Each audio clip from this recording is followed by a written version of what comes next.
So, welcome back to Hammer Sports Productions. Please keep watching my videos and please subscribe. It'd be much appreciated.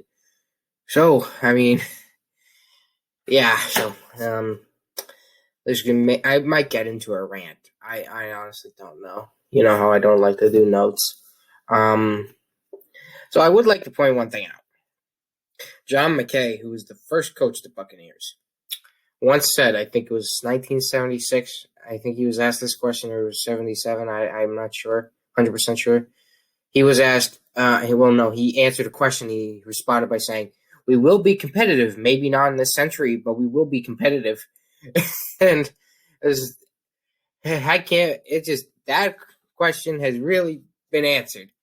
Ever since 2000, they've won two Super Bowls in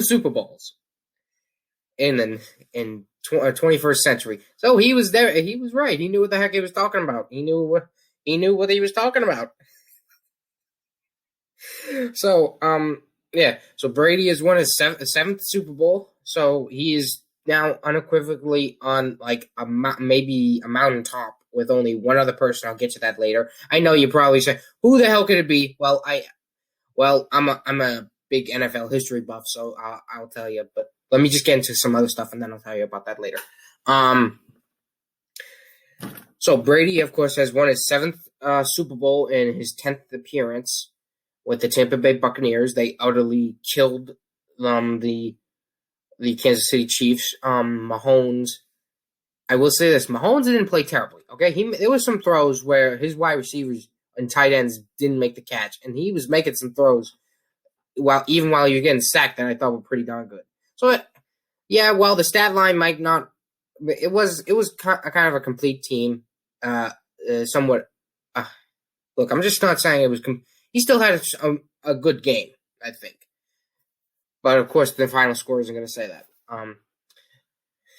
Like if he had a terrible game would be him going like 15-35 with 4 interceptions and everything. But he still threw for over 250 yards. He still completed at least 20 of his passes, and he threw 2 picks. But one of them was the first one. Yeah, that was his fault. Second one, that was a deflection. So he really only threw 1 interception. But also, yeah, Tom Brady. Oh boy. I think I'm gonna do a second part to this video because I got a lot to say. So man, I'm kind of glad it was a blowout in a way because I think I would have had a stroke. I would have had a stroke if it was a close game. I would have just peeled over. But it was a great game. It was a great game by the Buccaneers. Their offense was great. As I said before in my other video, I posted it the day before, so don't call me bandwagon. I told you they needed to run the ball. They ran the ball good.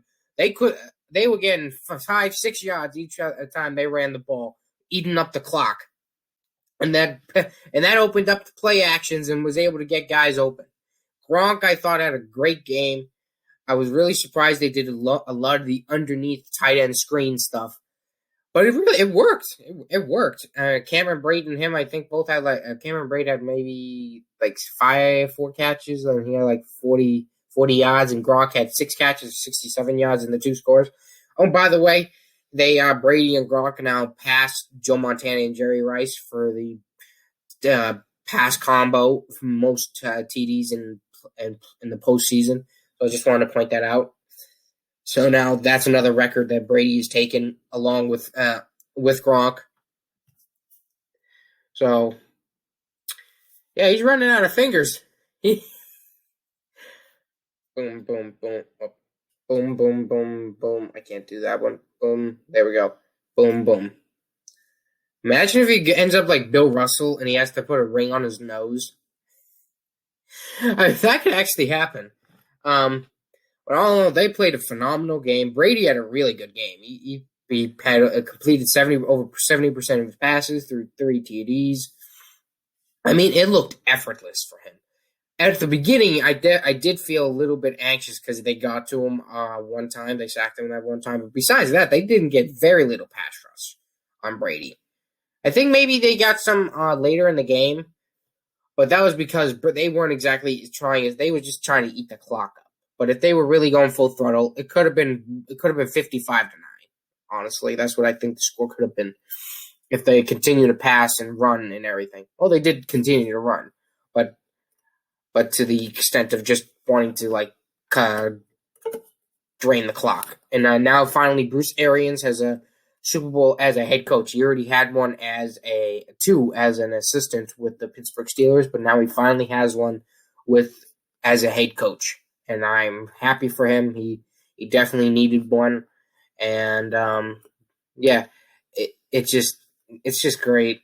It was just great, and I'm saying this, and my Patriots didn't even win the Super Bowl, but yeah, I'm just happy for Tom. We're probably going to play him next year, and it's going to probably get a little bit ugly because then everyone's going to bring up Brady and Belichick and some kind of a feud thing and try to attribute it to Kobe and Shaq, and that's definitely just stupid. Well, maybe they might not go there, but I bet people will say, "Oh, this is like da da da da da." It's like how these anchors get on all these like ESPN and everything. You know how they get.